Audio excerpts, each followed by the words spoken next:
Hey, it's Rachel. I am doing a quick video to make a case for why you should think about growing a living mulch under your vegetable crops, and specifically clover, and also why you should consider trimming it back. First, why do this? So any mulch over the surface of your soil will take care of three things for you. It will help to prevent weeds, at least discourage them from taking over your whole garden. Secondly, it helps to shade the soil, and that can help prevent solarization of the soil. It helps protect those little microherds of helpful bacteria, etc., down in the ground. And then last, that shade does in turn help to prevent loss of moisture from evaporation. So any mulch will give you those three benefits. If you use an organic material for this, meaning something derived from plant material, think straw, dried leaves, something like shredded bark, that has the additional benefit that it will break down over time and add to the organic content in your soil. And if that organic material takes the form of a living mulch, meaning a low-growing plant that you plant onto the soil underneath everything you're growing, you have two more additional benefits. First, those are constantly actively growing. They're taking carbon dioxide from the air and converting it into their own plant mass. And if you cut them down and leave them to decompose where they are, it's like that prior benefit of things adding to the soil, but on steroids, because it can happen over and over again.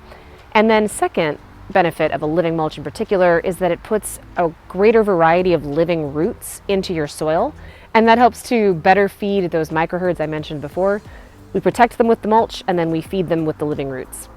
As you're thinking about living mulches, you can get very specific with benefits that you're trying to achieve. This bed behind me is the fallow bed this year. I'm not growing any crops, and I chose mustard for this bed because next year it's going to have potatoes in it, and I'm trying to fumigate the soil to help prevent some of the diseases that can affect potatoes.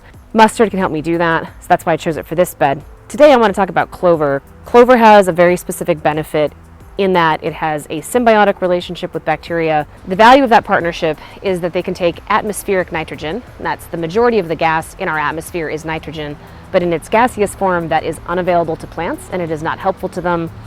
Rhizobium bacteria have the ability to convert nitrogen gas into ammonia, and that in turn can then be useful for the plants, much like the fertilizers you would buy at the store. The bacteria essentially infect the roots of the plants, but in a good way. They form nodules and they live inside of the roots, and as they fix nitrogen from the air, they are able to feed off of carbohydrates that the roots are exuding from the plants. It's a nice symbiotic relationship, and it's good for the bacteria and it's good for the plants. I've planted this bed with a mixture of bush type beans and paste tomatoes, and then the whole thing is underplanted with a subterranean clover. I chose subterranean clover this year. This is something that is a non-perennial crop for me. It'll survive in zone 7. I'm at the border between zone 5 and 6. So this should die back thoroughly for me. Now, my first tip for using clover as living mulch is that you only want to use it with plants that are going to be transplanted in. When I did this bed, I first seeded it with the clover in early spring. I waited until that had established itself, and then I transplanted directly into that my tomato plants and my peppers and my beans. Beans can be direct sown, but in this case, I intentionally started them inside in the greenhouse first, let them size up a bit, and then put them in place.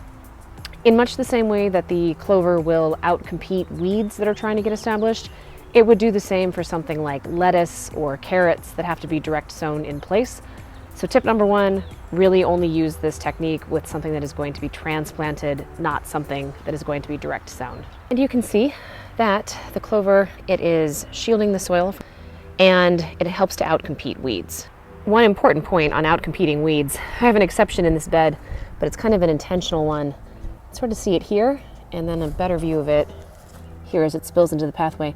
This is black medic. This is not the subterranean clover I intended to plant. I didn't plant that. Nature planted that on my behalf. But that said, black medic is also in the legume family, and for now I'm going to go ahead and let that stay in place, and I will terminate it when I terminate the clover. But let me quickly talk through what I'm doing to manage this clover. Tip number 2, you're going to want to cut this back periodically.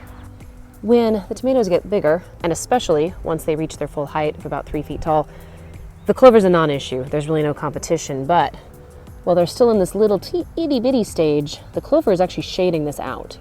And I'm going to go through and trim the clover out from around this plant to reduce that competition. Here is the before view. And there is the after view. Try to get a little bit lower angle here. You can see I've just gone in with regular scissors and chopped that up and left it to decompose in place around the base of the plant. I'm just going to go down the row and do this around any of the plants where I'm a little worried about the competition.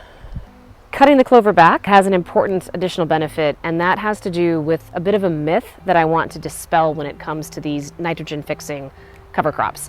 So people will describe these plants as fixing nitrogen in the soil. That's kind of misleading because what they're doing is fixing it in their own roots for their own use. The reason that matters is that as long as these plants are alive, generally speaking, that nitrogen is not available to everything else growing in the bed. The reason I grew the clover and the beans in this bed along with my tomatoes and peppers is not because it will immediately help the tomatoes and the peppers, because they are heavy nitrogen feeders. It's for next year. So if you think about it this way, as the peppers and the tomatoes are pulling nitrogen out of the soil, they're going to potentially deplete it. At the end of the season, I will terminate the clover and I will cut the bean plants off at the soil line and let the roots decompose in the soil. As the clover and the bean roots decompose, they will add nitrogen back and help balance everything back out. But do not think of this as these plants are continuously pumping nitrogen into the soil for everybody else to use. It just doesn't work that way. If you think about a plant's root system, generally speaking, it is going to size up as the plant above ground sizes up. The root system is sized to support the plant above ground. When I trimmed back that clover around the tomatoes and the peppers and the beans in this bed, naturally its root system will die back as the top of the plant is also reduced in size.